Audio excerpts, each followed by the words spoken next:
call this Subcommittee on Commerce, Justice, and Science and related agencies to order. No senator would want to be in a hearing in which they couldn't be heard, so we think we've solved that issue. I'll begin with an opening statement, recognize the ranking member, introduce our witness panel, and we'll hear your testimony and then take questions. Welcome to today's Commerce, Justice, and Science and related agencies Subcommittee hearing. The hearing will examine the fiscal year FY19 funding requests for and activities of the International Trade Administration, the Bureau of Industry and Security within the Department of Commerce, and the United States International Trade Commission. I welcome and thank our witness panel for being here. Collectively, the mission of these three agencies represented here this morning play a significant role in supporting the United States' economic prosperity, our national security, and our foreign policy through promotion and enforcement of our trade policies, laws, and agreements. The importance of the work that these agencies perform has been recently thrust into the spotlight as the administration continues to pursue aggressive trade strategies.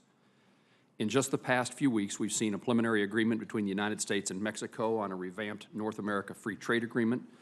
Public hearings have been held regarding proposed tariffs on approximately $200 billion worth of Chinese products, and reporting is out there that the administration may soon implement these proposed $200 billion worth of additional tariffs on those products.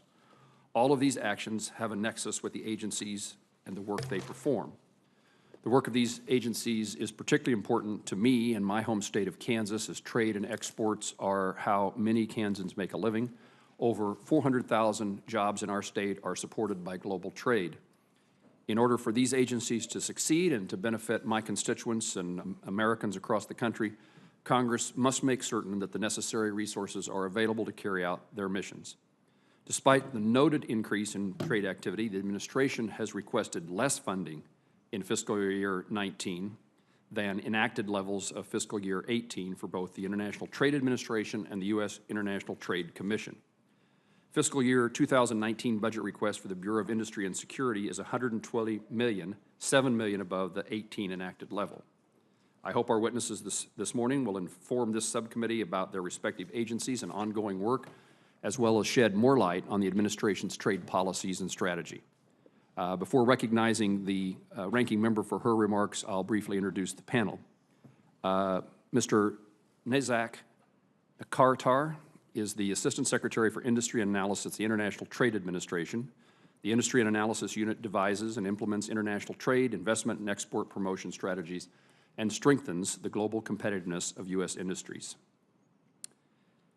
I understand ITA has been providing considerable assistance to the Bureau of Industry and Security and the United States Trade Representative as it relates to Section 232 and Section 301 investigations and resulting tariffs. I look forward to hearing you elaborate on ITA's involvement in those activities. Mr. Ashu is the Assistant Secretary for Export Administration at the Bureau of Industry and Security, whose activities include managing the U.S. export control and treaty compliance systems and promoting U.S. strategic technology leadership.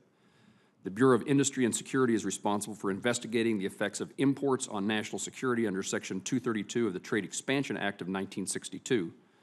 BIS is also in charge of the exemption process for tariffs implemented as a result of Section 232 investigations. I hope that we'll hear about that work today.